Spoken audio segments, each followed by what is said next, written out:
एक बार आप मुझे इंश्योर कर दें कि आपको मेरी आवाज सुनाई पड़ रही है।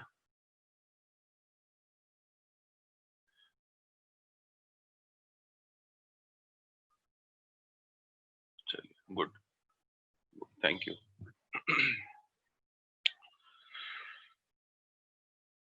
तो कल हम लोगों ने क्लास में साइकोमेट्रिक टेस्ट करा और इंट्रोडक्शन के बारे में कुछ इनपुट्स पता चले और कुछ डे टू डे ज्ञान एंड व्यान भी डिस्कस्ड। तो आज के सेशन में क्या है? आज के सेशन में we are going to talk about, yes, आप मजहर मोहम्मद जी पूछ रहे हैं मुझसे कि sir yesterday was going to talk about BHU.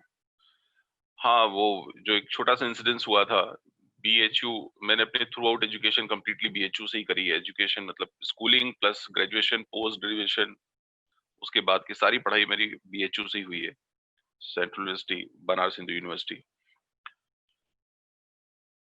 वहां पे एक इंसिडेंस ये हुआ था कि वहां पर एक भवन है जिसको बोलते हैं स्वतंत्रता भवन, जिसमें सिटिंग कैपेसिटी 3500 स्टूडेंट्स की सिटिंग कैपेसिटी है।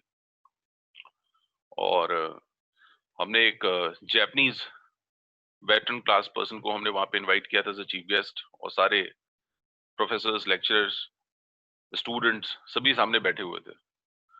जैपनीज की जो हाइट होती है वो प्रोबेबली इंडियंस के हाइट के अप्रॉक्सीमेटली थोड़ी छोटी होती है उनकी हाइट।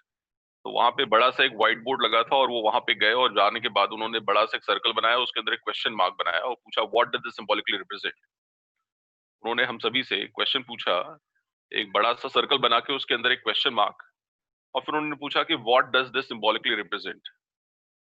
तो किसी ने कुछ कहा कि सर्कल है, किसी ने बोला कि वर्ल्ड है, किसी ने बोला इनफाइनाइट सेट ऑफ पॉइंट्स है। ऐसे अलग अलग लोगों ने अलग अलग तरीके से चीजों को एक्सप्लेन किया और फिर उन्होंने बोला कि दिस वर्ल्ड इज, उन्होंने वर्ल्ड ही बोला उसको, कि this world is full of questions but it is not impossible to reply every possible question and right honour to it. इसकी हिंदी होती है कि यह संसार प्रश्नों से भरा हुआ है लेकिन यह संभव नहीं कि हर एक प्रश्न का उत्तर उसी के फॉर्म में प्रतिपादित किया जा सके। मतलब हिंदी में यह हुआ कि धूड़ धूड़ में धूड़ है, धूड़ सके तो धूड़। तो मैंने सोचा इससे बढ़िया था कि वो जवाब ना ही देते तो ज्यादा अच्छा था। यदि किसी प्रश्न का उत्तर यदि इस तरीके से दिया जाए तो बेहतर होता कि हम उसका जवाब ना ही देते, है ना। उन्होंने कहा कि this world is full of questions but it is not impossible to reply every possible question and right honour to it. मतलब संसार प्रश्नों से भरा हुआ है लेकिन यह संभव नहीं कि हर एक प्रश्न का उत्तर उसी के फॉर्म में प्रतिपादित किया जा सके। और साथ में ये कहा कि धूड़ धूड़ में धूड़ है, धूड़ सके तो धूड़। ठीक है, स्पिल द बीन्स करने वाला आर्ट था उनका। वेल, आज के सेशन में क्या है मैं आपको बता दूं, आज का सेशन आपका ग्रुप डिस्कशन का सेशन है। और जाने से पहले मैं 5 मिनट जैसा आपको क्वेश्चनर के लिए देता हूँ वो दूंगा, और साथ में कुछ और क्वेश्चंस भी मुझे पूछने हैं।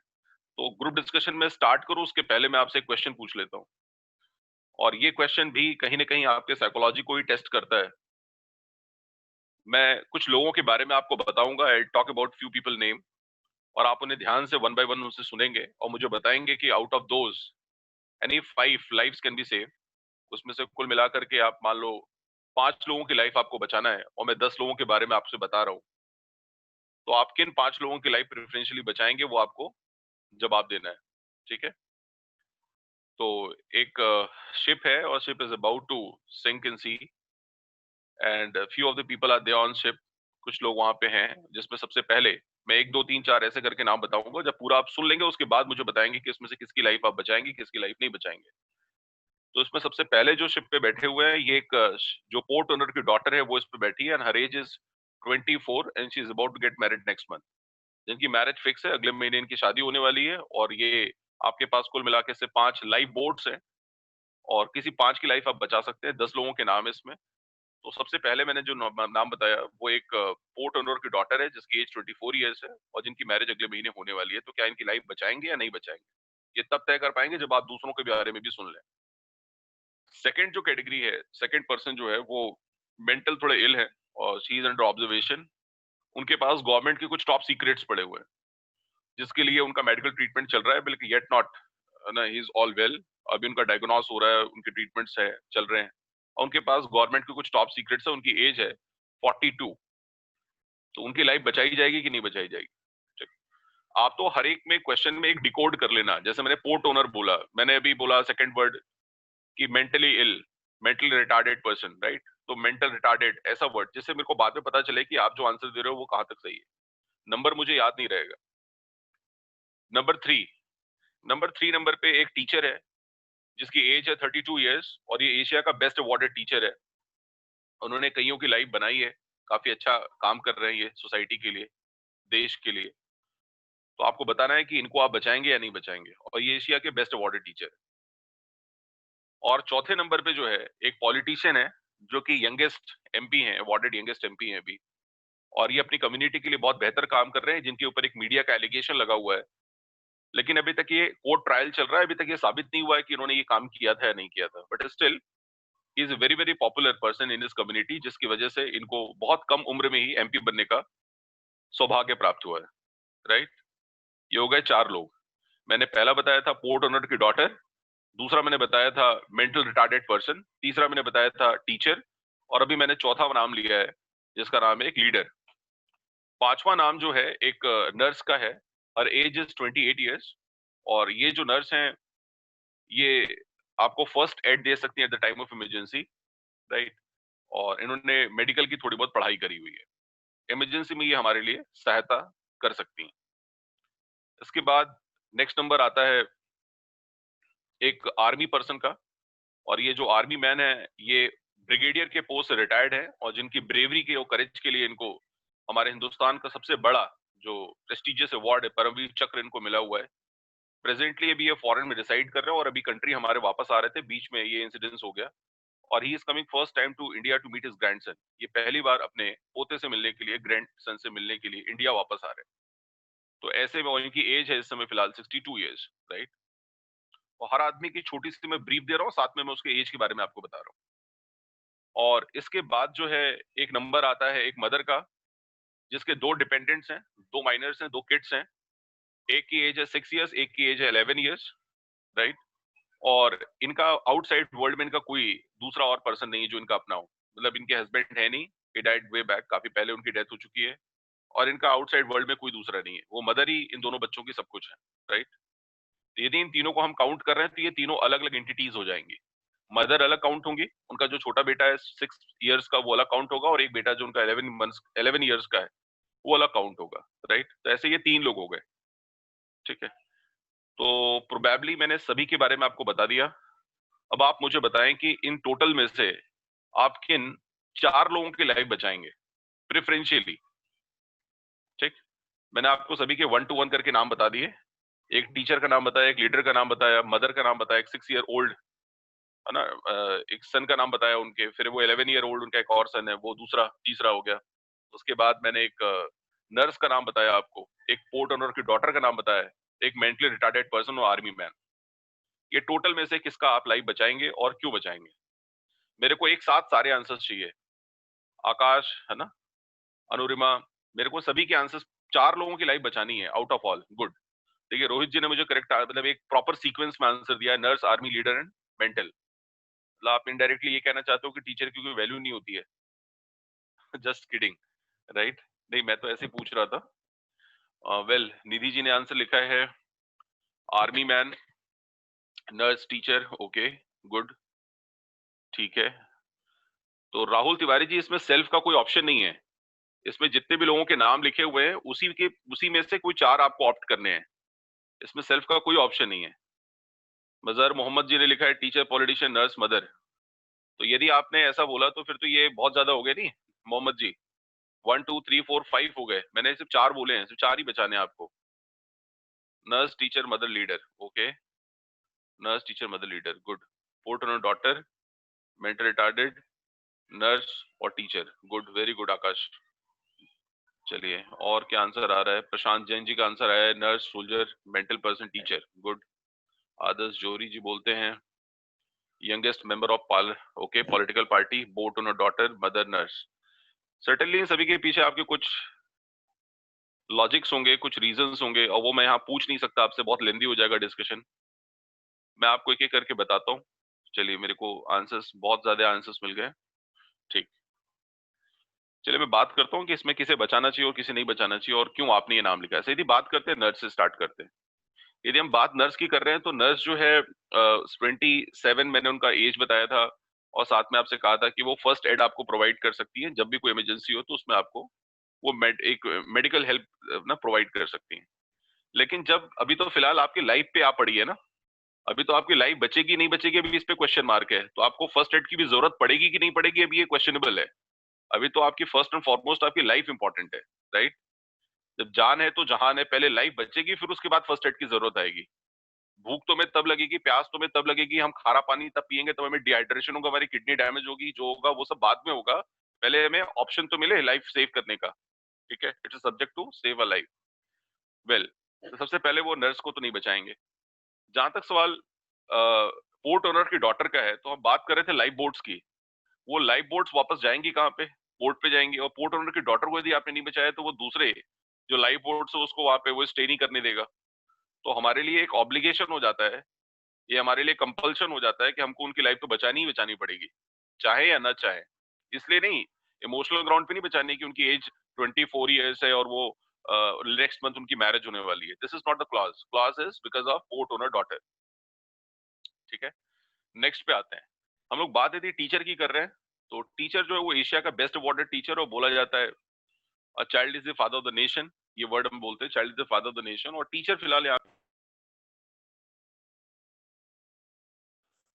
वो लाइफ जो है वो क्रिएट कर रहा है, राइट।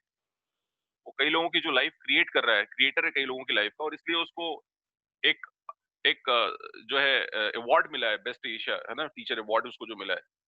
तो सर्टेनली जो आदमी कम्युनिटी के लिए बहुत हेल्पफुल हो और यंग एज का पर्सन है और अभी still he is act to helping others, तो certainly our first job is to help और टू सेव हिज लाइफ। जहां तक सवाल कार्निक जी, मैंने टीचर के बारे में बताया अभी कि वो टीचर की लाइफ इसलिए बचाना जरूरी है क्योंकि वो कम्युनिटी के लिए बहुत अच्छा काम कर रहा है, देश के लिए काम अच्छा कर रहा है, और वो एशिया का बेस्ट अवार्डेड टीचर है। और अब उसकी एज बहुत है, बची हुई उसकी एज है ना, ही इज जस्ट 32 ईयर्स। तो ऐसे में उसको बचाना जो है एक अच्छा निर्णय होगा। यदि हम बात करते हैं फिर मेंटली रिटार्डेड मैन की, उसे मार देना चाहिए क्योंकि पहली बात तो वो मेंटली रिटार्डेड आदमी है, और इस बात की कोई श्योरिटी नहीं है। He is under medication from last 4 years, पिछले 4 सालों से उनकी ये मेडिकेशन चल रही हैं, और इस बात का भी दावा नहीं किया जा सकता कि वो मेडिकेशन के बाद वो ठीक ही हो जाएंगे। और ये मेडिकेशन सिर्फ एक लालच की वजह से हो रहा है कि उनके पास कुछ गवर्नमेंट के टॉप सीक्रेट्स हैं, लेकिन श्योरिटी नहीं है कि उनको वो डायग्नोस करके उनको ठीक कर लिया जाएगा। तो उनको तो मार देना ही ठीक होगा फिलहाल। जहां तक सवाल उस आर्मी ऑफिशियल का था, हमने कहा कि उसने हमारे देश के लिए बहुत बड़ा काम किया है, इसलिए उनको परमवीर चक्र है ना, हाईएस्ट ब्रेवरी अवार्ड मिला है। लेकिन फिलहाल, और ये भी एक इमोशनल साइन भी उसमें दिया है कि is coming first time to India to meet his grandson, पहली बार वो आ रहे हैं मिलने। तो अब क्या कर सकते हैं ऐसे में, मतलब उनके लिए जो उन्होंने हमारे देश के लिए किया है, हमारे देश ने भी उनको है ना सेम रेट्रोस्पेक्ट दिया, रिगार्ड दिया है ना, उस चीज का उन्होंने उनको सम्मान दिया है। और भी उनको जो ल्यूक्रेटिव जो माइलेजेस हैं डे टू डे लाइफ के, उनको वो सारे चीजें उनको प्रोवाइड की जा रही है by the government of India. और he is already lived his life, he has already lived up his life, 62 years उनकी उनका लाइफ है, और उन्होंने वो अपना पूरा जिंदगी जो है जी लिया है प्रोबेबली, है ना, थर्ड फेज में वो। तो ऐसे में फिलहाल हम इमोशनल होके डिसीजन नहीं ले सकते, तो हमें उन्हें भी मारना पड़ेगा। ये बात आर्मी को जोड़ के मत देखिएगा, पर्सनल मत हो जाइएगा यहाँ पे थोड़ा, ठीक है। यहाँ सिर्फ इसलिए ऐसा बोला जा रहा है क्योंकि उनकी एज जो है वो 62 ईयर्स है, ठीक। जहां तक सवाल वो मदर और उनके दो डिपेंडेंट्स का है, तो मदर की लाइफ और उनका आउटसाइड वर्ल्ड में कोई नहीं है, ऐसा मैंने कहा था। बट बोलते हैं ना, child is the father of the nation, अभी मैंने रिपीट किया कर रहा हूँ ये वर्ड। तो बच्चों में भविष्य होता है, और अभी उनको अभी पूरी जिंदगी भी उनकी आगे की पड़ी हुई है। तो हम उसमें से एक बच्चे को जरूर उसमें से बचा सकते हैं, या दोनों बच्चों को यदि हम बचाते हैं मान लीजिए, तो दोनों बच्चों को यदि हमने बचाया, दोनों माइनर्स हैं, तो एक बच्चा उनका हो गया 6 इयर्स का, एक बच्चा उनका 11 मंथ का हो गया, 11 ईयर्स का, दो बच्चे हो गए। और तीसरी वो पोर्ट ओनर की डॉटर हो गई, और चौथा वो टीचर हो गया, राइट। इन चार लोगों को बचा सकते हो। यदि पांचवा ऑप्शन होता तो वो लीडर का ऑप्शन होता, क्योंकि लीडर के ऊपर मीडिया के एलिगेशंस लगे हुए हैं, अभी तक वो प्रूव्ड हुए नहीं है, और वो भी अपनी कम्युनिटी के लिए काफी अच्छा काम कर रहा है, इसलिए उसको बहुत अर्ली एज में एमपी बनने का सौभाग्य प्राप्त हुआ है, राइट। यदि पांचवा नाम होता तो वो लीडर का नाम होता, ठीक है। अब आप सोच सकते हैं कि आपके तो तौर तरीके सोचने के क्या थे। मदर का जहां तक सवाल है, उन्हें मारना पड़ेगा, उनके दोनों बच्चों को बचाना पड़ेगा, और जब हम आज शिप हॉल्ट करेंगे बाद में उनको हम किसी एनजीओ में या तो जो गवर्नमेंट के जो ऑर्फनेजेस हाउसेस होते हैं वहां पे उनको एडमिट कर सकते हैं, और उसके बाद government look after their life, right. यहाँ पे ये पर्सनल नहीं हो सकते कि उनका बाहर में कोई है नहीं है, जिनका कोई नहीं होता तो उनका कोई ना कोई तो मैनेजमेंट हो ही जाता है। फिलहाल ऐसी कंडीशन में हम मदर के लिए इमोशनल साइन नहीं रख सकते, क्योंकि यहाँ दूसरों की भी लाइफ कॉम्पिटिटिवली है ना, इक्वली इंपॉर्टेंट है। ठीक। तो मैंने पहला नाम लिया था, मैं रिपीट करता हूँ, पोर्ट ओनर की डॉटर। सेकंड, दोनों डिपेंडेंट उनके जो किड्स हैं वो। और तीसरा नाम टीचर, सॉरी चौथा नाम टीचर, और यदि पांचवा नाम होता तो वो लीडर का ऑप्शन होता। ठीक। अब आप देख सकते हैं कि आपने क्या मार्क किया, और जो मैंने आपको जवाब दिया है उसके हिसाब से आप अलाइनमेंट कर सकते हैं। चलिए मुझे बताइए जरा, कितने लोगों का आउट ऑफ 3 3 भी मतलब क्लिक कर गया है? कितने लोगों का 3 भी क्लिक कर गया 4 में से? किसी का क्लिक किया 3? चलिए गुड। रुपेश, रुपेश जी का बहुत बढ़िया, नाइस, बहुत बढ़िया। चलिए बहुत से लोगों का क्लिक किया है, नाइस। चलो अब हम लोग स्टार्ट करते हैं ग्रुप डिस्कशन। आज का जो सेशन है वो आपका ग्रुप डिस्कशन के ऊपर सेशन है। मैंने आज कोई भी चीज रिग्रेस नहीं करी है, मैंने रिपीट नहीं करी, मैंने रिफ्रेश नहीं करा, मैंने रिपीट नहीं करा, मैंने रिवाइज नहीं करा कि इसके पहले हम लोगों ने फर्स्ट 3 सेशंस में क्या किया हुआ है, उसको मैंने आपसे आज डिस्कस या चर्चा नहीं करी। उसका रीजन था कि टाइम, बहुत प्रिसाइजली हमारे पास टाइम होता है और हम चाहते हैं उसका पूरा मेटिकुलस उसका यूज करें। देखिए मैंने भी इंग्लिश में एक वर्ड बोला है, मेटिकुलस, मेटिकुलस, मेटिकुलस, है ना, मतलब मीनिंगफुल, मतलब मैग्निफिसेंट, उसका हमें यूज करना बहुत जरूरी है, मैग्निफिसेंट तरीके से। तो मैं आपसे स्क्रीन पर अभी ग्रुप डिस्कशन की एक स्लाइड शेयर कर रहा हूं, और ये पर्सनैलिटी डेवलपमेंट प्रोग्राम जो आपने पढ़ा हुआ है पहले से क्लास में, ये उसके बाद की चीज है।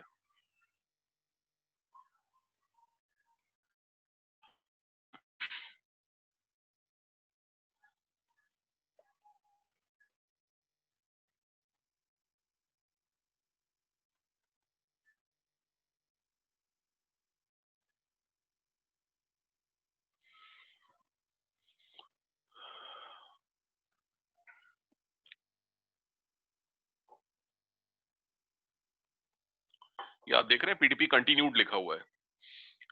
तो मैं आपको बता दूं, हिंदुस्तान में जितने भी कैंपस ड्राइव्स होते हैं उसमें प्रोबेबली मोस्टली में एक ये रिक्रूटमेंट का स्टेज होता है, स्क्रीनिंग का एक स्टेज होता है जिसको हम बोलते हैं ग्रुप डिस्कशन राउंड, और उसके बाद पीआई होता है। पीआई पर्सनल इंटरव्यूज को बोलते हैं। There are 3 types of personal interviews. इसमें टेक्निकल इंटरव्यू होता है, एक होता है एचआर इंटरव्यू, एक होता है एमआर इंटरव्यू, और आजकल कुछ जगह पे साइकोमेट्रिक टेस्ट भी होने लगा है। ठीक। और आप देख रहे होंगे पिछले 5 सालों में बहुत ज्यादा चेंज ओवर आया है, बहुत ज्यादा मिक्स शिफ्टिंग हुई है, बहुत ज्यादा मेक ओवर हुआ है। अभी देखा आपने, मैंने एक वर्ड के लिए 3 इंग्लिश के वर्ड्स बोले हैं। इसी को इंग्लिश में बोलते हैं, इसको इंग्लिश में कहा जाता है ऑल्टरनेशन। इसको इंग्लिश में कहते हैं ऑल्टरनेशन, ऑल्टरनेशन। ये कम्युनिकेशन की एक आर्ट होती है। जब आप एक ही चीज को 10 तरीके से बना के बोलना सीख लेते हैं ना, तो ऑटोमेटिक आपकी धीरे धीरे उसमें मास्टरी बढ़ती जाती है। ठीक है। चलिए, तो मैं पूछ रहा था आपसे सबसे पहले कि जब आपने रिटन क्वालिफाई कर लिया, once you clear the first round which was written, your aptitude round, जो कंटेंट राउंड, राइटिंग राउंड, या चाहे वो पेपर पेंसिल बेस्ड टेस्ट रहा हो या कंप्यूटर बेस्ड टेस्ट रहा हो, यदि वो आपने क्लियर कर लिया तो सेकंड राउंड क्या आता है फिर? जीडी। तो जीडी जो राउंड होता है जिसको ग्रुप डिस्कशन कहते हैं, whether it's a test of selection और रिजेक्शन, फर्स्ट राउंड आपने क्लियर कर लिया और आप सेकंड राउंड में बैठे हैं, तो क्या वो रिजेक्ट करने के लिए बुला रहे हैं, आपको सिलेक्ट करने के लिए बुला रहे हैं? मैं आपको सुन नहीं सकता, मैं समझता हूँ इस बात को। तो मैं ये सोच रहा हूँ कि आप क्या बोल रहे होंगे, है ना। आप शायद बोल रहे होंगे कुछ लोग रिजेक्शन, कुछ लोग बोल रहे होंगे उसको सिलेक्शन। अब यदि आपने सिलेक्शन बोला इसका मतलब आप पॉजिटिव माइंडेड हो, यदि आपने रिजेक्शन बोला इसका मतलब आप थोड़ा डिसहार्टन है, डिसहार्टन। ठीक है। मतलब आपके कुछ पहले से सोर ऑफ पुअर एक्सपीरियंसेस रहे होंगे, उसके बेसिस पे आप ये बोल रहे हैं कि वो रिजेक्शन। जैसे एक आप वेंडर के पास चले जाइए कुछ सामान खरीदने के लिए, और वेंडर से आपने अपनी पसंद का बोला कि मैं मेरे को ये 1 kg दे दो, आप 50 रुपीज में दे रहे हो, ये ले लो 1 kg मैंगो का, ये 100 रुपीज, दिस इज, लेकिन मैं पिक करूंगा, चूज करूंगा अपने हिसाब से। शाम आते आते आप देखते होंगे लेट नाइट होते होते वो फिर वो 50 रुपए में बेचना शुरू कर देता है, क्योंकि उसके बाद जो उसके पास सामान बचा होता है वो बहुत ज्यादा क्वालिटेटिव नहीं होता, लेकिन उसके लिए भी उसको कोई ना कोई परचेजर मिल जाता है, बायर उसको भी मिल जाता है। ठीक। तो यदि कोई आपको नहीं एक्सेप्ट कर रहा है, इसका मतलब ये नहीं कि फिर आपकी वैल्यू खत्म हो गई वर्ल्ड में। some other one will purchase you, not may possible would not may possible not at that cost, some other cost, कोई और दूसरी को आपको कीमत मिले, लेकिन is not the end of the world। ठीक, वो आपके लिए जीवन का खात्मा नहीं हो गया, आपका जीवन का अंत नहीं हो गया। ठीक, वो सिर्फ एक आपके लिए क्या था, ऑप्शन था, it was the option, it was not the whole of the life, it was just the option for you. तो पहले तो ये आप पॉजिटिविटी बना ले कि once you clear the written, it means you are far better than most of the students which had applied for that post. बहुत से बच्चों ने जिन्होंने उसके लिए अप्लाई करा था, उसमें से आप फार बेटर है जिन्होंने रिटन क्लियर किया, उसके बाद सेकंड राउंड में सिलेक्शन के चांसेस ज्यादा होते हैं, रिजेक्शन के चांसेस बहुत कम हो जाते हैं। पोस्ट रिटन टेस्ट, दो तरह के टेस्ट होते हैं बच्चों, प्री और पोस्ट। प्री मतलब पहले, पोस्ट मींस बाद में। प्री में रिटन होता है, पोस्ट में पर्सनैलिटी असेसमेंट टेस्ट होता है, जिसको PAT बोलते हैं, पर्सनैलिटी असेसमेंट टेस्ट। उसी पर्सनैलिटी असेसमेंट टेस्ट का हिस्सा है ग्रुप डिस्कशन और पर्सनल इंटरव्यू, राइट। कुछ ही देर पहले मैं आपसे कह रहा था कि पहले जो है ना, आज से 3 से 4 साल पहले जब कंपनीज आती थी मध्य प्रदेश में, भोपाल में, तो क्या करते थे, एक या दो राउंड में बच्चों को शॉर्टलिस्ट करके लेके चले जाते थे और बल्क में लेके जाते थे, 200, 400, 300। मुझे याद है एक समय जो है आज से 4 साल 5 साल पहले, हर कॉलेज में ये एक हॉड़ लगी रहती, कॉम्पिटिटिव एक एक फाइट होती थी कि हमारे कॉलेज से 300 बच्चा शॉर्टलिस्ट हो गया, डे 1 कंपनी में 300 बच्चा, उसमें 200 बच्चा शॉर्टलिस्ट हो गया, राइट। अब क्या हो गया, नंबर्स कम हो गए हैं, और जो पहले नहीं आती थी वो कंपनीज भी अब आ रही है वॉक इन करने के लिए, और इस साल भी आएगी, मैं आपको बता रहा हूँ, विट कैंप कंपनीज आएंगी, मेरी बच्चों से बात भी होती है, एम्प्लॉयर से भी बात होती है, इस बार भी कंपनीज आएंगी, लेकिन कॉम्पिटिटिवनेस ज्यादा होगी, कॉम्पिटेंसी ज्यादा होगी। Struggle for existence and survival is the fittest वाला सिद्धांत काम करेगा, जो मैं पिछली क्लास में भी ये बोल रहा था स्टेटमेंट, ठीक है। जो ज्यादा तैयार होगा उसके लिए ऑप्शन ज्यादा होंगे। तो अब राउंड्स बहुत से हो गए हैं, टेक्निकल में आप टेक्निकल राउंड हो गया, कोडिंग राउंड हो गया, प्रोग्रामिंग राउंड हो गया, फिर उसके बाद आपका एक जनरल एप्टीट्यूड टेस्ट हो गया, उसके बाद HR हो गया, MR हो गया, साइकोमेट्रिक हो गया, ठीक, उसके बाद टेक्निकल राउंड इंटरव्यू अलग हो गया। इतने सारे आपने राउंड्स क्लियर करने के बाद फिर उसके बाद आखिर में एक मॉड्यूल टेस्ट हो जाता है। ये मैं बात कर रहा हूँ फिलहाल TCS की स्क्रीनिंग की। ये TCS में जो बच्चों का रिक्रूटमेंट होता है उनके लिए सारे 7 स्टेप स्क्रीनिंग उनकी होती है, 7 स्टेप्स स्क्रीनिंग। और आज से कुछ साल पहले जो है वो सिर्फ 3 स्टेप होती थी, 4 स्टेप्स स्क्रीनिंग होती थी उनकी, right. So what's the difference here. तो धीरे धीरे चीजें क्या होती जा रही हैं, धीरे धीरे चीजें कॉम्प्लिकेटेड होती जा रही हैं, ठीक। अब कॉम्पिटेंसी का जमाना है, मतलब आप सिर्फ इमोशनल साइन के बेसिस पे कुछ नहीं करा सकते, और एक चीज क्लियर करने से होगा नहीं, ऑलराउंड पर्सनैलिटी। देखिए ये यूनिवर्सिटी जापान जो मैंने बताया था पहले से भी आपको, 97% 3%, ये बताया था आपको 3% गोल, 97% do not have goal. GS का मतलब गोल सेटिंग्स होता है, ये किसका होता है, लीडर्स का होता है। मेरी बातों को बड़े गौर से ध्यान से सुनिए, बड़ी इंपॉर्टेंट चीजें मैं बोल रहा हूँ, यदि मिस कर गए आप तो फिर समझ भी नहीं आएगा। ये GS का मतलब गोल सेटिंग है, कौन करता है, लीडर्स करते हैं, जिनके दिमाग में एक विजन होता है, एक प्लान होता है, उसका फिर एग्जीक्यूशन करते हैं, एक चीज अचीव कर लेने के बाद सेकंड एक अपना गोल लेकर के बैठ जाते हैं, है ना। जैसे मुकेश अंबानी साहब, लोग लाइफ में बनना चाहते हैं CEO, क्या बनना चाहते हैं, कोई लड़का से पूछो कि what your aim, what's your goal, लड़का बोलता है want to be a CEO। मैंने पूछा can you suggest me the name of some CEOs from India and outside world, कुछ मुझे CEOs के नाम बताइए जो इंडिया से हो या इंडिया के बाहर के हो, है ना। और फिर क्या होगा, उला ला हो जाएगा। ये उला ला क्यों होगा, क्योंकि हमको बनना तो CEO है, लेकिन हमें 10 CEO के नाम नहीं पता। मैंने बोला CFO किसको कहते हैं, CTO किसे कहा जाता है, COO किसे कहते हैं, CMD कौन होता है, नहीं। तो आप कहोगे सर अच्छा ये भी होता है क्या, मैंने कहा होता तो है। तो बात समझ में आ रहा है, कुल मिला के अपन जो करना चाहते हैं उसमें सच में हमको ईमानदारी से, हमारी उसमें लगन होनी चाहिए, इंटरेस्ट होना चाहिए। एक तो क्रॉस क्वेश्चन होने में फिर अपन अब उसको रिस्पॉन्ड। अच्छा ये टूल्स, टूल्स में क्या होता है, पर्सनैलिटी असेसमेंट के टूल्स बहुत से होते हैं, जिसमें GD आपको पता है, इंटरव्यू। ऐसे में आपको पहले भी कह रहा था, कुछ जगह GD नहीं भी होते हैं, बस इंटरव्यूज तो हर जगह होता है, इंटरव्यू हर जगह होता है। हिंदुस्तान में एक इंस्टीट्यूशन है जिसका नाम है जिसका नाम है बहुत अच्छा एक इंस्टीट्यूट है, नवी मुंबई में है, उनके 3 ब्रांचेस, एक सिंगापुर में, एक नवी मुंबई में, और वो लोग क्या कराते हैं, सिर्फ 3 राउंड्स का इंटरव्यू कराते हैं, वो रिटन भी नहीं कराते, GD भी नहीं कराते। लेकिन पहला वाला जो फर्स्ट इंटरव्यू होता है वो कम्युनिटी इंटरव्यू होता है, सेकंड उसका ग्रुप इंटरव्यू होता है, उसके बाद तीसरा वाला पर्सनल इंटरव्यू होता है। 3 राउंड के इंटरव्यूज करने के बाद बच्चों को शॉर्टलिस्ट करते हैं। एक्सटेम्पो आपको पता होगा, तुरंत इमीडिएटली बुला करके जैम सेशन होता है, इमीडिएटली आपको बिना बताए एक टॉपिक दे देंगे, बोलेंगे आप 1 मिनट इस पे बोलो। इंस्टेंटेंस देख लिया, प्रेजेंस ऑफ माइंड देख लिया, आपका मैंने कम्युनिकेशन गेज देख लिया, कम्युनिकेशन आपका गेज क्या है, आपकी फ्रीक्वेंसी मैच कितनी हो रही है ना, आपके आइडियाज का साइमुलेशन कैसा है, ये सब हमने उसमें आपके एक्सटेम्पो में देख लिया। ग्रुप इंटरव्यू में मैंने बताया कि 5-7 लोगों के साथ बुला करके बैठ के बात कर रहे हैं, उसमें हमने क्वेश्चन ड्रॉप कर दिया, फिर देखते हैं सबसे पहले कौन उसमें से आंसर देता है। ठीक, ये टीएटी जो है ये दूसरे संस्थानों में होता है, जैसे थीमेटिक एप्रिसिएशन टेस्ट इसको कहा जाता है, टीएटी। ये जो आप सारे टूल्स देख रहे हैं ना, ये सारे वो टूल्स हैं जिनको हम कहते हैं पर्सनैलिटी असेसमेंट टूल्स।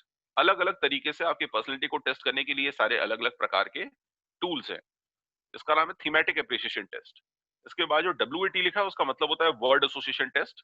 उसके बाद लिखा है केस स्टडी, जिसमें केस दे देंगे और आपको बताना होगा कि इस केस में यदि आप होते तो आप क्या करते। और रोल, ये मैं केस स्टडीज करवाऊंगा आपको बाद में। रोल प्ले, रोल प्ले का मतलब जैसे मैंने आपको कहा कि भाई भारत और जो है पाकिस्तान के बीच की जो समस्याएं हैं वो पिछले 50 वर्षों से चली आ रही है और अगले 50 वर्षों तक ऐसी चली आएंगे, इसको लगता है कोई सोल्यूशन नहीं है। अब आप कहते हो कि हमारी गवर्नमेंट ऑफ इंडिया जो है वो बहुत स्ट्रिक्ट नहीं है इन चीजों को लेके, बहुत सीरियस कंसर्न उनका नहीं है। तो मैंने कहा चलो भाई, एक आदमी को फाइनेंस मिनिस्टर बनाते हैं, एक आदमी को हम जो है प्राइम मिनिस्टर बनाते हैं, को प्रेसिडेंट बनाते हैं, अलग अलग लोगों को मिनिस्ट्रियल पावर हमने दे दी और बताओ आप if you are in that domain what you should do. उस डोमेन में यदि आप होते तो what you do in that circumstances. तो this is called role play. You need to work, you need to role, है ना, there part to solve the problem. ये जो देख रहे हैं ना पीडीपी वोकैब लिखा हुआ है, ये पीडीपी वोकैब में लिखा है एल का मतलब लेफ्ट से है और आर का मतलब राइट से है। आपको बताना है कि आप लेफ्ट के सारे वर्ड्स यूज करेंगे या राइट के। जब आप पर्सनल इंटरव्यूज देने जाते हैं या ग्रुप डिस्कशन जब आप करते हैं तो आपको ये याद रखना चाहिए कि कौन से शब्द बोलने चाहिए और कौन से नहीं बोलने चाहिए। आपको याद होगा, जैसे मैंने आपको कुछ ही दिन पहले भी क्लास में बताया था कि प्रॉब्लम के बजाय हमें चैलेंज वर्ड का यूज करना चाहिए, लिसनिंग हमें वर्ड यूज करना चाहिए, ना कि हमें हियरिंग वर्ड यूज करना चाहिए, राइट। तो उसी तरीके से कुछ और भी वर्ड्स इसमें लिखे हैं। जब हम ग्रुप डिस्कशन या पर्सनल इंटरव्यू में बैठते हैं तो हमें इन सारे वर्ड्स का हमें ध्यान रखना चाहिए बोलने से पहले। इसमें कोई वर्ड गलत या सही नहीं है, रीजंस ज्यादा इंपॉर्टेंट है, किस रीजन से हमने कौन सा वर्ड यूज किया है मोर इंपॉर्टेंट। जैसे देखिए वी लिखा है, वी का मतलब क्या होता है, हम। मैंने बोला we should all love our country, सुना आपने, we should all love our country, हम सबको अपने देश से प्यार करना चाहिए। ये कौन सी लैंग्वेज है, नेताओं की लैंग्वेज है, यानी एक पॉलिटिशियन की लैंग्वेज होती है, we should all love our country. लेकिन जो आदमी सोशल होता है, जो आदमी ऑनेस्ट होता है, जो आदमी कुछ सच में कर रहा है, इंटीग्रिटी के साथ ऑनेस्टफुली कुछ कर रहा है, तो वो बोलता है I should love my country. मतलब you are going to accept that shouldering responsibility at you to make a sure कि यस आई डू दैट, मैं अपनी खुद की रिस्पॉन्सिबिलिटी ले रहा हूँ। बोलते हैं ना, हम बदलेंगे तो देश बदलेगा। देश में हम सभी चाहते हैं हजारों बदलाव, why do you try to be a one of those all. ठीक, तो ये आई ज्यादा प्रेफरेबल सही है कंपैरेटिवली वी। एनी और सम, देखिए एनी और सम लिखा है, I want to get marry, I want to get marry any girl, I want to get married to any B school. Sorry, I want to get admitted to any B school. I want to get placed in any good campus, some good campus. ये चलेगा क्या बताइए? आप तो सभी चाहोगे ना कि I want to get placed in one good campus. I want to get settled in one good corporate company. आप one बोलोगे ना कि any या some बोलोगे। ये can वर्ड जो लिखता है, can, may, try, have, इसका मतलब क्या है? इसका मतलब ये है जैसे आप बोलते हो sir I can play with you, I can play tomorrow, मैं कल खेल सकता हूँ, डाउटफुल है, इब्बट है, डिलेमा है, एम्बिग्यूटी है, सस्पेक्टेड हूं मैं। क्या हूं मैं? सस्पेक्टेड हूं। ठीक है। इंग्लिश का एक वर्ड होता है, बोलो मेरे साथ साथ, एम्बीवैलेंट बोलो। एम्बीवैलेंट, पता है ना एम्बीवैलेंट मींस? जैसे मैंने बोला सचिन तेंदुलकर इज एम्बीवैलेंट बैट्समैन। एम्बीवैलेंट का मतलब एम्बीडेक्स्ट्रस से बना हुआ एम्बीवैलेंट। एम्बीडेक्स्ट्रस बोलिए जरा, एम्बीडेक्स्ट्रस। अब आप कहोगे सर ये बीच में गए कि गंदा सा शब्द कहाँ से आ गया? नहीं, अभी तो आप अच्छा ही पढ़ा रहे थे, बीच में कहा गंदा सा शब्द आपने क्यों बोला? मैंने इसलिए बोला क्योंकि आप अपने कंफर्ट जोन से बाहर निकलना ही नहीं चाहते। पता है, हम और आप जब तक, जैसे आप टंग की सॉरी, आप रोज सुबह उठने के बाद और रात में सोने से पहले आप टूथब्रश करते हो? मतलब नहीं करते, मतलब वो नहीं कर तो चाहिए ना, लेकिन यदि आप टूथब्रश करते हो तो उसके बाद फिर क्या करते हो? टंग क्लीनिंग करते हो आप, राइट। टंग क्लीनिंग करने के बाद बोलते हो यस फ्रेश अब महसूस हो रहा है। इसी तरीके से हमें हर दिन एक रूटीन बना लेना चाहिए कि इंग्लिश के 5 डिफिकल्ट वर्ड्स में बोलूंगा ही बोलूंगा। इससे मेरी जुबान साफ होती है, कम्युनिकेशन की स्पष्टता हमारे अंदर और ज्यादा बढ़ जाती है। ठीक, उसका एक मैनिफेस्टेशन, एक लुक क्रिएट होता है। क्या क्रिएट होता है? मैनिफेस्टेशन। अच्छा सोचो जरा, यदि मैं आपको टॉपिक में, मान लीजिए ग्रुप डिस्कशन हो रहा है आपकी, ग्रुप डिस्कशन, और ग्रुप डिस्कशन में मैं तुमसे आपसे बोलूं inspiration, manifestation and request to be a winner. अब ये टॉपिक देख के मैंने छोड़ दिया, मैंने कहा हाँ भाई बात करिए इस टॉपिक पे। अब सब लड़के एक दूसरे का मुंह देख रहे हैं यार ये क्या दे दिया इन्होंने। इंस्पिरेशन तो समझ में आ रहा था, मैनिफेस्टेशन समझ में नहीं आ रहा है, रिक्वेस्टीज और नहीं समझ में आ रहा है, to be a winner, yes I am a winner. ये वाली फीलिंग आती कि नहीं बताइए। पहला वाला वर्ड समझ में आ रहा है, आखिरी का विनर समझ में आ रहा है, बीच के दो वर्डों में थोड़ा सा एक बट लग रहा है। अब हम कोऑर्डिनेट करें तो कैसे करें? हमने विनर को पकड़ लिया और इंस्पिरेशन को पकड़ लिया और उसी को जोड़ करके आपस में कुछ भी ख्याली पकाओ पका रहे हैं। या मान लो अब आपको लगता है सर ये तो ठीक है, चलिए और बताइए। मैंने कहा एक बात बताओ आप, मैं आपको इंग्लिश का एक ऐसा सेंटेंस बोल रहा हूँ जो आपको सब समझ में आएगा, यदि आप अलग अलग करके उसको तोड़ तोड़ के पढ़ोगे सब समझ में आएगा, लेकिन मिला करके कंबाइंड उसका एक कंसाइज कंपाइल्ड उसका सेंस देखोगे तो हो सकता है वो आपको अनअंडरस्टूड हो। Ununderstood means not clear. जैसे मैंने कहा स्मॉल कार्स, ध्यान से सुनिएगा, small cars are likely to roll out in early 2021, मतलब 2021 से small cars are likely to roll out in Indian market. अब आप बोलोगे सर स्मॉल कार समझ में आ रहा है, आर समझ में आ रहा है, लाइकली समझ में आ रहा है ना? Small cars are likely to roll out बोला था आपने, मैंने कहा हाँ बोला था रोल आउट, है ना? Role out in early, early मतलब पहले होता है, 2021 अच्छा भी आने वाला है, फिर भी लेकिन अभी ओवरऑल टोटलिटी में हमको समझ में नहीं आया मीनिंग क्या है। तो दोस्तों ऐसा ही होता है आजकल का जो ग्रुप डिस्कशन है, और आजकल एक नया ग्रुप डिस्कशन का एक और नया मोड आ गया है, मैं आपको बता रहा हूँ। अब नया मोड ये आ गया है कि आप 5 बच्चों को 7 बच्चों को एक साथ वो ग्रुप में जूम पे, स्काइप पे, किसी भी फोरम पे आपको इनवाइट करेंगे, टाइम जोन आपको डिफाइन कर देंगे और आपको बोलेंगे दिस इज द टॉपिक। अब उसमें आपके नाम लिखे हुए हैं पहले से, मैंने बोला yes Tushar you speak, yes Mohit you speak, yes Sudhanshu you speak, right? फटाफट आपको बोलने के लिए बोल दिया। और वहां पे आपको प्रेजेंटेबल बनना है क्योंकि कैमरा लाइव ऑन होगा, वीडियो पे आप सामने दिख रहे होंगे, है ना? वहां पे कुछ भी हैंकी पैंकी नहीं कर सकते आप, ठीक है? तो बहुत प्रेजेंटेबल होना, बहुत सॉफ्ट पड़ेगा, एग्जैक्ट ट्रू टाइम इफिशिएंट होकर के उनसे बात करनी पड़ेगी, ठीक? मतलब अब पहले प्रेजेंटेशन और कम्युनिकेशन थोड़ा सा सबसाइडेड था, लेकिन अब तो और भी ज्यादा इनफैक्ट और भी ज्यादा इंपॉर्टेंट इसकी बढ़ गई जब से ये एपिडेमिक हुआ है ना, तब से और भी ज्यादा, क्योंकि मोस्टली अब कंपनीज जो होंगी वो सब कुछ ऑनलाइन ही सेशंस कराएंगे, सब चीजें ऑनलाइन ही होने वाली हैं, तो इसमें आपकी प्रेजेंटेशन पे आपको और भी ध्यान रखने की जरूरत है। चलिए हम लोग आगे बढ़ते हैं, मैं इन दोनों सेंटेंस की मीनिंग आपको बताता हूँ। स्कैन का मतलब थोड़ा डिलेमा है और विल का मतलब श्योर है। विल में 100% आप श्योर करके बोल रहे हैं यस आई डू दैट, तो आपकी बातों में श्योरिटी, प्रोमिसेस 100% कमिटेड होना चाहिए। थिंक और फील, मैंने कहा था आपसे जो लोग अथॉरिटी होते हैं वो थिंक करते हैं, और हम और आप फ्रेशर हैं, यदि फ्रेशर है हम, लेमैन है, तो हम फील करके बना के बोले। फील करना हमारा जन्म सिद्ध अधिकार है। थिंक करना मतलब हम उसमें दिमाग लगा रहे हैं, है ना? इफ और बट लगा रहे हैं। वन एंड यू और वी लिखा है, अभी देखिए वो वन और यू वाला जो था उसमें स्टार्ट में भी लिखा था वी, देख रहे हैं आप? शुरू वाला जो पहला था वी आर अस, और इधर भी लिखा हुआ वी, ठीक?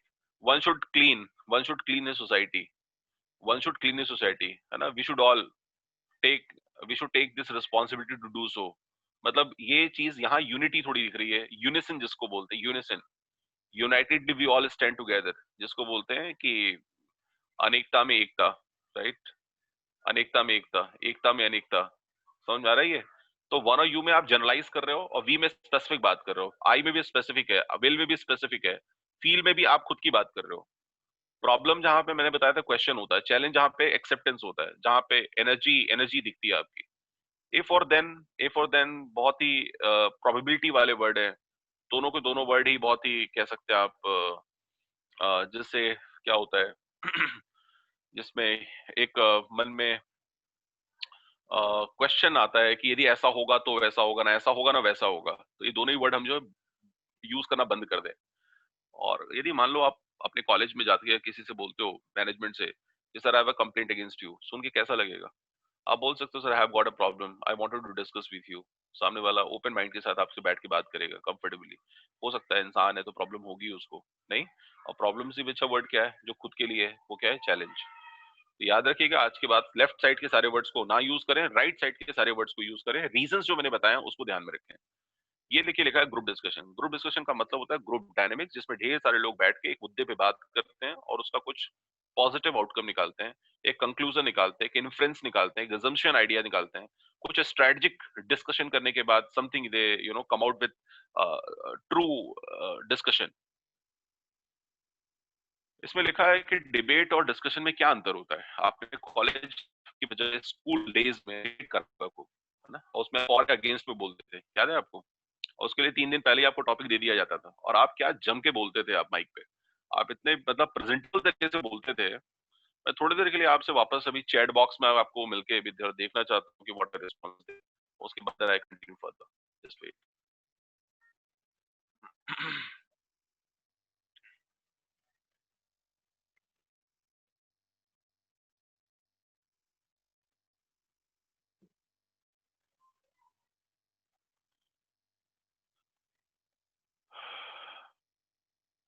चलिए रजत मेहता जी, आपका कहना है देन, है ना, और ये देन और देन में क्या यूज है, डिबेट में आर्गुमेंट, करेक्ट। चलिए गुड।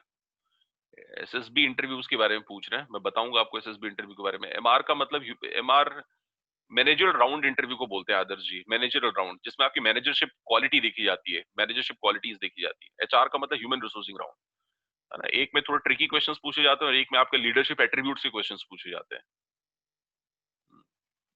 अब आप पूछेंगे सर कि कैसे क्वेश्चंस पूछे जाते हैं, एग्जाम्पल यदि आपके दिमाग में आ गया कैसे क्वेश्चंस पूछे जाते हैं इन केस, ठीक। तो मान लीजिए मैंने आपसे क्वेश्चन में पूछ लिया, बताओ गोल और एम्बिशन में क्या अंतर होता है, ठीक।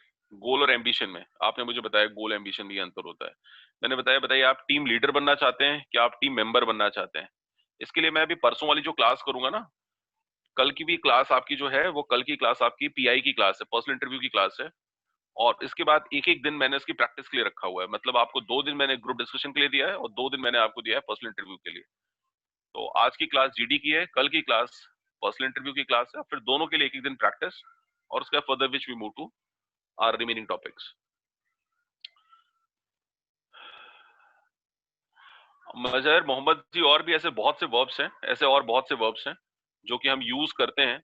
और फिलहाल बहुत ढेर सारी चीजें दिमाग में डाउनलोड कर लेने से क्या होता है मजहर जी, जैसे आजकल के स्पोकन इंग्लिश इंस्टीट्यूट्स में बोलते हैं ना कि टेंस टेंस और टेंस, टेंस ही हमारा भगवान है। तो हम जैसे एक दूसरे के सामने आमने, मान लीजिए मैं और आप एक अच्छे फ्रेंड हैं और आप मेरे सामने खड़े हैं और मुझे मेरे सर ने पढ़ाया है और मैं आपसे बोल रहा हूँ हाँ बताना मजहर आप किस टेंस में खड़े हो, तो हो सकता है आप मुझ पर गुस्सा करके बोले से ऐसे थोड़ी होता है कि हम कौन से टेंस में खड़े हैं। ढेर सारी चीजें याद रखने से क्या होता है, चीजें फिर दिमाग में कॉम्प्लिकेशंस बहुत हो जाते हैं और इससे फिर आप नेचुरल होकर बात नहीं कर पाते। तो मैं तो आपको ये सजेशन दूंगा अपनी तरफ से। हाँ, डिबेट में आर्गुमेंट्स होते हैं, डिबेट थोड़ा हीटेड होता है, हॉटेड होता है, डिबेट में पहले से चीजें डिफाइंड होती हैं, डिस्कशन में डिफाइंड नहीं होती। जब मुद्दों पे बात होती है तो हो सकता है आप फेवर में बोले आप अगेंस्ट में बोले, but you should have some reasons, you should have some logic, ठीक। You should have some logic. Debate में सारी चीजें फिक्स होती हैं, मैंने पहले से कहा है भाई तुमको उसके फेवर में बोलना है। एग्जाम्पल मैं बताता हूँ, जैसे मान लीजिए मैंने कहा आपसे are a are e are brand ambassadors are bigger than brands और नॉट। क्या ब्रांड एम्बेसडर्स ब्रांड से बड़े होते हैं? आप देखते हैं ना अलग अलग ब्रांड एम्बेसडर्स अलग अलग ब्रांड को इंडोर्स किए हुए हैं। तो मैंने पूछा क्या ब्रांड एम्बेसडर्स बड़े होते हैं ब्रांड से? अब आप हाँ बोलोगे, कुछ लोग ना बोलेंगे, तब हाँ बोलोगे तो मैं पूछूंगा क्यों, ना बोलोगे तो मैं पूछूंगा क्यों। तो आप हो सकता है दोनों के ही फेवर में बोलो, कुछ के केस में आप हाँ बोलो, कुछ के केस में आप ना बोलो, ठीक। तो जब आपके आंसर्स बार बार चेंज होते रहते हैं ना, तो वो डिस्कशन बन जाता है। और जब आप एक ही चीज पे स्टैंड करते हो और एक ही चीज को बार बार आप पॉइंट आउट करते हो, then it become debate, right. Clear हुआ ये पॉइंट? डिबेट में आर्गुमेंट्स होते हैं, डिस्कशन में we discuss about the ideas, we discuss about the topic, we discuss about some some reasons, we discuss about conclusion, we discuss about favorable unfavorable side, we discuss about consensus। आप देखते हैं हमारे democratic system में voting चलती है, consensus नहीं चलता voting में कि हाँ भाई कितने लोग फेवर में हो, कितने लोग अनफेवर में हो, हाँ या ना चलता है।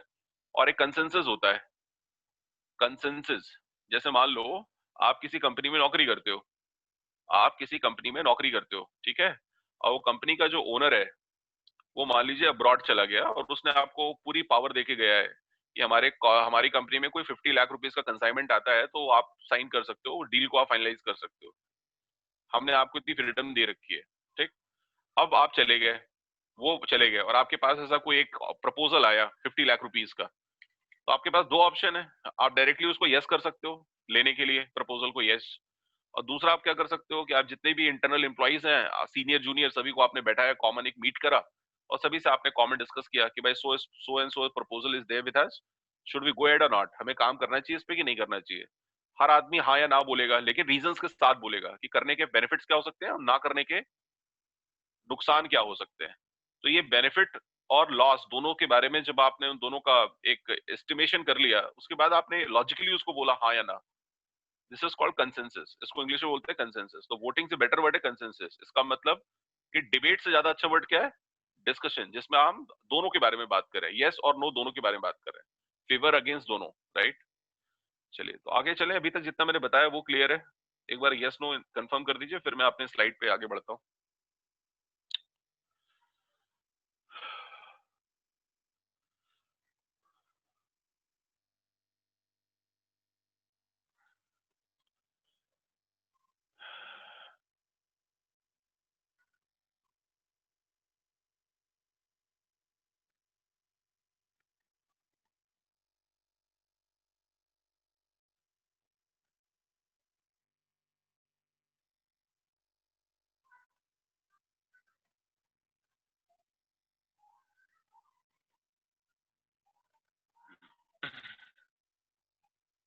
चलिए ठीक है।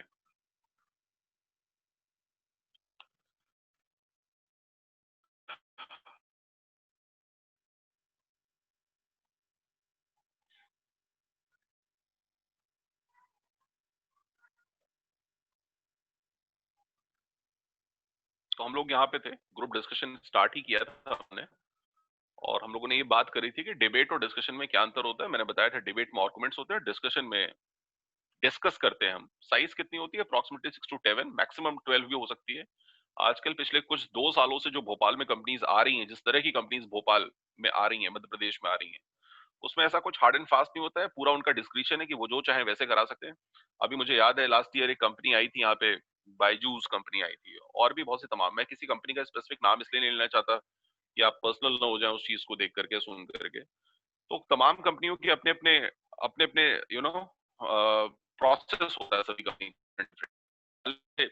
700 बच्चे यदि उसमें अप्लाई करे, 500 700 student applied for the same, और उसमें से 100 बच्चे मान लीजिए रिटन क्वालिफाइड है, तो हम 100 स्टूडेंट्स का एक साथ जीडी तो नहीं करा सकते। तो हमने क्या किया, हमने उसको स्प्रेड कर दिया, चार ना 10 हिस्से में स्प्रेड कर दिया, 10 10 का ग्रुप बना दिया। और 10 10 का ग्रुप बना करके यदि एक एक करके हम फाइनलाइज करेंगे तो बहुत टाइम लग जाएगा। तो 10 प्लेटफॉर्म पे हमने एक साथ कॉमनली स्टार्ट कर दिया, 10 प्लेटफॉर्म पे। उसमें कुछ कुछ बच्चों को हमने शॉर्टलिस्ट किया। और पता है आपको, ग्रुप डिस्कशन में ऐसा कुछ हार्ड एंड फास्ट नहीं था। पिछली बार कुछ कुछ लड़कों को तो ग्रुप डिस्कशन के लिए ऐसा सा टॉपिक दिया गया है जिसमें आप एज्यूम भी नहीं कर सकते। को बोला गया टाई पे बोलो, पेन पे बोलो, अपने आई कार्ड के ऊपर बोल के दिखाओ, अपने हेयर पे कुछ बोलो, अपने आईज के ऊपर कुछ बोलो, राइट, अपने ड्रेस कोड के ऊपर बोलो। चलो you speak on your college, you tell about your family, you tell about your career, you tell about success, what does it mean to you, what does it mean to you. मतलब घूम के फिरा करके वो सिर्फ ये देखना चाहते हैं कि आपकी कम्युनिकेशन कैसी है। ठीक, आपको बोलना और बात करना आता है कि नहीं, सामने वाले को इंगेज करना आता है कि नहीं आता है। ठीक, इंगेज करना आता है कि नहीं आता है। मान लीजिए मैंने आपसे पूछा टेल मी अबाउट यू, आपने बड़ी अच्छे से तैयारी करी होगी, कर भी रहे होंगे थोड़ी बहुत, right, tell me about you. अब पंकज ने, डॉक्टर सिंह, आपने हमको 2 मिनट की प्रिपरेशन तैयार करवाई थी और आपने कहा था कि these are the fundamental, these are the inputs you needed to prepare yourself for answering you whenever someone asks this question, tell me about yourself. Introduction जब कोई पूछे तो पंकज ने आपको 10 बातें, 11 बातें तैयार कराई थी, और आपने वो सारी बातें लिख ली और आपने नेचुरली उसको बना के प्रिपेयर कर लिया, और 2 मिनट आपने उनके सामने, है ना, स्तुति कर ली, बोल के उनको सब बता दिया। जब 2 मिनट की आपकी कंप्लीट हो गई, कंप्लीट इंट्रोडक्शन, उसके बाद भी मैं आपका चेहरा देख रहा हूँ और फिर मैं बोल रहा हूँ व्हाट एल्स, और बताइए। अब आप बोल रहे हो बचा ही क्या बताने के लिए, सब तो बोल दिया, जितना तैयार किया था, जितना तैयार करवाया गया था उतना मैंने बोल दिया है। मैंने बोला और बताइए। आपने कुछ थोड़ा बहुत इधर इधर उधर से सोच के कुछ और बोला, मैं बोला और बताइए। अब आपका दिमाग हो रहा है खराब, समझ रहे हैं आप, आपका दिमाग हो रहा है खराब, ऐसा थोड़ी होता है। मैंने बोला और बताइए, व्हाट एल्स। इसका मतलब सोचो, तुम्हारी उम्र कितनी है? तुम्हारी उम्र 18 साल है, 20 साल, 25 साल है, 30 साल तुम्हारी उम्र है, और तुम 30 वर्षों के अंदर, 20 वर्षों के अंदर सामने वाले को 20 मिनट के लिए भी एंगेज नहीं कर पा रहे हो। It's a big question, it's a big question. Are you all getting me? मेरी बात समझ में आ रही है आप लोगों को? मतलब यदि मेरी उम्र 18 वर्ष की है, 20 वर्ष की है, 22 वर्ष की मेरी उम्र है, तो मेरा इतना तो कम से कम कैलिबर होना चाहिए कि सामने वाले ने यदि मुझसे पूछा है कि अपने बारे में बताओ, और बताओ, और बताओ, और बताओ, तो मैंने जितना तैयार किया था वो तो मैंने बोल दिया, बट उसके बाद भी मेरे पास कुछ ऐसा होना चाहिए जिससे कि मैं सामने वाले को बोल के इंगेज रख पाऊं, और मीनिंगफुल तरीके से इंगेज रख पाऊं, इंटरैक्टिव बना रहा हूं, क्रिएटिव कुछ बना के बोल पाऊं। इतनी मेरे अंदर कुवत होनी चाहिए। चलो जरा एक हिंदी में एक सेंटेंस बोलो, जरा बड़ा अच्छा सेंटेंस है, बोलो यदि आपके प्रयास में, मेरे साथ साथ बोलो। बोलो आपके प्रयास में यदि कयास हो, मेरे को पता है आप सुनते बहुत हो, बोलते बोलते हो नहीं आप, आपको आपकी कसम है, बोल के बताओ, चलो बोलो, बोलो यदि आपके प्रयास में कयास हो। एक वर्ड है प्रयास हिंदी का, और एक है शब्द कयास, कयास हिंदी का शब्द नहीं, उर्दू का शब्द है। यदि आपके प्रयास में कयास हो और आपके कोशिश में यदि कशिश हो, देखो कितना अच्छा लग रहा है ना। इसीलिए जानते हो हिंदी जो है ना, हिंदी में ओजस्विता बहुत है, अग्नि बहुत है। हिंदी के अंदर ओजस्विता और अग्नि बहुत है। उर्दू के अंदर नशा बहुत है, और अंग्रेजी के अंदर फैंटेसी बहुत है। किसी की भाषा, किसी भी भाषा का यदि सोल समझ में आपको आ गया, सोल मतलब सार तत्व आपको समझ में आ गया, तो आप आसानी से उसको अपनत्व उसके साथ डेवलप कर सकते हैं, उसको अपना सकते हैं आप। हिंदी के जितने भी बॉलीवुड में गाने बने हुए हैं, वो आप देखते हैं उसमें अक्सर उसमें जो है उर्दू शब्दों का अल्फाज होता है। उससे उसको क्या मिलती है, राइम स्कीम मिलती है, राइम स्कीम। ठीक।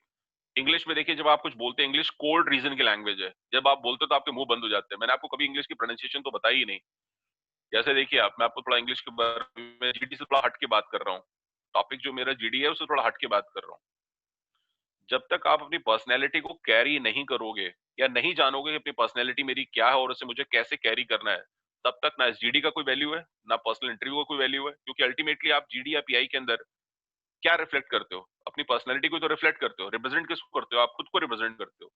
तो आप खुद को ही बेहतर तरीके से समझ लोगे तो ये सब चीजें आपके लिए आसान हो जाएंगी, है ना। आपको खुद को अच्छे तरीके से प्रेजेंट करना आ जाएगा, राइट। पूरे वर्ल्ड के अंदर पता है कितने प्रकार की इंग्लिश बोली जाती है पूरे वर्ल्ड में? 26 टाइप्स। कितने प्रकार की इंग्लिश बोली जाती है पूरे वर्ल्ड में? 26 टाइप्स की इंग्लिश बोली जाती है। यदि मैं आपसे पूछूं कि आप कौन सी, आयला ये क्या हो गया, हम कौन सी इंग्लिश बोलते हैं सर, मेरे को आप ये मत पूछो, पहले तो आप ये पूछो कि हमको इंग्लिश हम बोलते भी है कि नहीं बोलते हैं।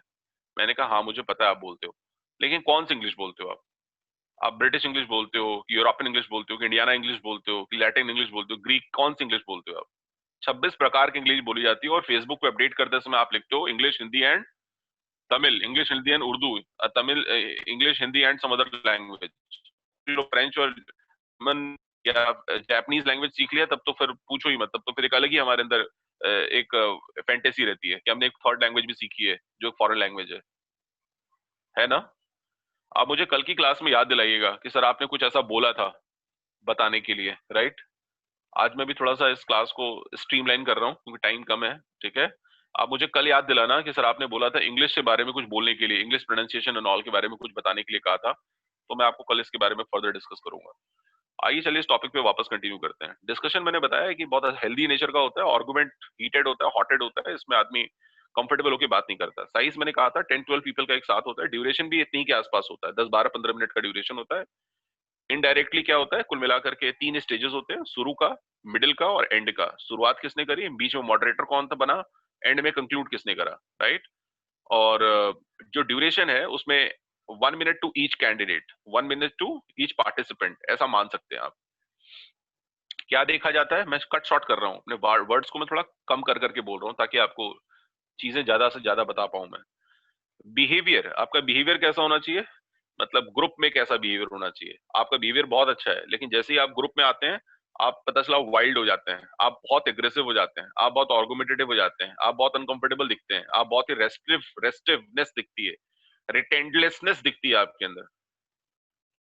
आप मेरे को बोल सकते हो कि सर अब ऐसा कुछ नहीं होता, बट मैं कह रहा हूँ ये देखा जाता है ग्रुप के अंदर, ऐसा नोटिस किया जाता है कि आप कैसे रिएक्ट कैसे कर रहे हो। क्या देखा जाता है कि आप रिएक्ट कैसे कर रहे हो। यदि मान लो आपने कुछ बोला, ठीक है, और मैंने आपकी बात काट दी, तो मेरे को देखना है कि तुम्हारे चेहरे का रंग कैसा है। I want to see the colour at face, whether are you changing or you still remain the same person, right. Kind of short of like this they check your behaviour in group, ठीक है। इसके बाद क्योंकि बच्चे आपकी बातों से accept या डिसएग्री कर सकते हैं, और ऐसे में आप उनको, है ना, उनके साथ हम्बल ही होकर के उनको जवाब देना है। इसका मैं तरीका बताऊंगा कैसे जवाब देते हैं। अक्सर जीडी के अंदर फिश मार्केट बन जाता है, उसको कैसे फेस करना चाहिए। टॉपिक समझ में नहीं आया तब क्या करना चाहिए सर, सर शुरू में नहीं बोलना है, बाद में बोलना है, तो कैसे बना के बोले? एक लड़का सर नॉन स्टॉप बोला जा रहा है, मतलब इतना गंदा बच्चा है सर कि हमको बोलने का मौका ही नहीं देता, नॉन स्टॉप बोलता है। ऐसे बच्चे को कैसे रोका जाए? सर एक लड़का है जिसकी इंग्लिश बहुत अच्छी है, एक फीमेल है जिसकी इंग्लिश बहुत अच्छी है, ऑसम है, बहुत प्रोफिशिएंट है, बहुत फ्लुएंट है, उसकी आवाज सुनने के बाद पता नहीं मेरे अंदर क्या होता है कि मेरा मतलब जो है ना पावर ऑफ हो जाता है, या मैं अपना दिमाग से अपने जुबान को कमांड देता हूँ लेकिन प्रिंट आउट ही मुंह से नहीं निकलता। सच है नहीं ये सब? ऐसा होता है कि नहीं होता है? सच बताओ, ऐसा होता है कि नहीं होता है? मुझे पता है ऐसा होता है। क्वालिटी देखा जाता है पहले किसने स्टार्ट किया, एंड किसने किया। किसी बच्चे ने आर्ग्यू किया तो आपने स्टैंड कैसे लिया? लीडरशिप में कोई नहीं बोल रहा तो आपने बोला कि नहीं बोला? किसी ने गलत बोला तो आपने उसको रोका कि नहीं रोका? आपने उसको राइटली डिरेल्ड होके बात कर रहा था, मतलब कुछ और नॉन डायमेंशनल डिस्कशन कर रहा था, आपने उसको बोला कि नहीं कि भाई सही है बात करो, which is the true thing, you to speak on, don't go off and beyond the topic, मतलब बियॉन्ड द टॉपिक जाने की जरूरत नहीं। ऐसी ऐसी कुछ चीजें। ठीक, चलिए फिलहाल मैं अभी फिलहाल इसको यहाँ पे देर के लिए एबिलिटी देख लेते हैं। एबिलिटीज में एनालिटिकल आपका इंपॉर्टेंट है, आपको यस और नो बोलने के रीजंस पता होने चाहिए। स्किल्स में प्रेजेंटेशन, आप दिखाते कैसे हो खुद को, और जिनके पास कमांड है नॉलेज की तो वो ऑटोमेटिक दिखते हैं, दिखाते नहीं, वो ऑटोमेटिक दिख जाते हैं। ठीक है, ना भी बोले, चुपचाप बैठे रहे और सिर्फ एक दूसरे को आई टू आई कॉन्टैक्ट देते भी रहे ना, तो भी ऑटोमेटिक समझ में आता है कि आपके अंदर कंटेंट का डेप्थ कितना।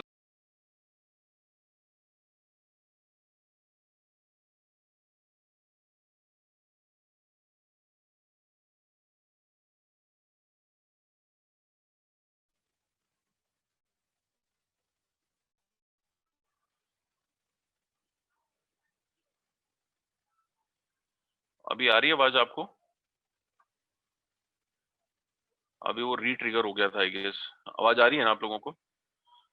चलिए मैं आपको कुछ देर के लिए अनम्यूट कर रहा हूं, and wherein you can raise your questions.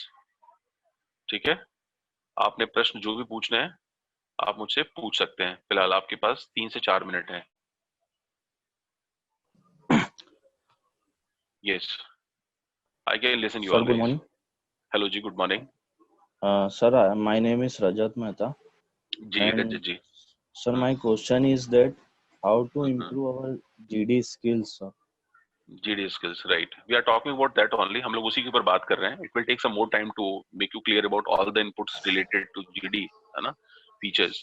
GD में और भी जो स्लाइड्स आप देख रहे हैं उसमें और भी बहुत से स्लाइड्स हैं, तो मैं चाहूंगा कि मैं इसे कल कंप्लीट करूं और उसके बाद आपको ये चीज है ना डिस्कस करूं कि जीडी की और Okay. बहुत सी चीजें भी बची हुई हैं। What to do, what Yes, not sir. To Yes. Do, इसमें बोलते हैं क्या करना है और क्या नहीं करना है, और जो नहीं करना है वो क्यों नहीं करना है, ये आपको चीजें बताना भी बाकी है, उसमें है, उसके आगे की स्लाइड्स में ये चीजें दी हुई है। Yes, sir. अभी हम लोगों ने हेलो जस्ट उसका सिर्फ बैकग्राउंड सर, ही सेट किया था। जी, गुड मॉर्निंग सर। जी गुड मॉर्निंग। नाम सर बताएं। सर सर मैं योगेंद्र सर, मैं एक चीज पूछना चाह रहा हूँ कि कई हाँ बार ऐसा योगेंद्र होता जी। है हाँ जी। कि सर फ्लुएंसी हमारी टूट जाती है बीच बीच में जीडी करते समय। लाइक हम लोग करेक्ट। दोस्त लोग जब साथ में करते हैं तो फ्लुएंसी राइट। नहीं आ पाती है, तो सर उसके लिए राइट। क्या करें? लाइक आपको नॉलेज है, आपको इंग्लिश भी हाँ। आती है, लेकिन फ्लुएंसी हाँ, जो है ना वो सबके साथ ही मतलब प्रॉब्लम होती है, हमारे साथ ही हो मोस्टली रही है। मोस्टली मोस्टली यस लोगों सर। के साथ ये इशू आता है, एकदम सही कहा आपने, मोस्टली लोगों के साथ ये प्रॉब्लम आती है। योगेंद्र जी इसका सही आंसर ये है, प्रैक्टिस मेक्स मैन परफेक्ट बोला जाता है। प्रैक्टिस मेक्स मैन परफेक्ट, है ना।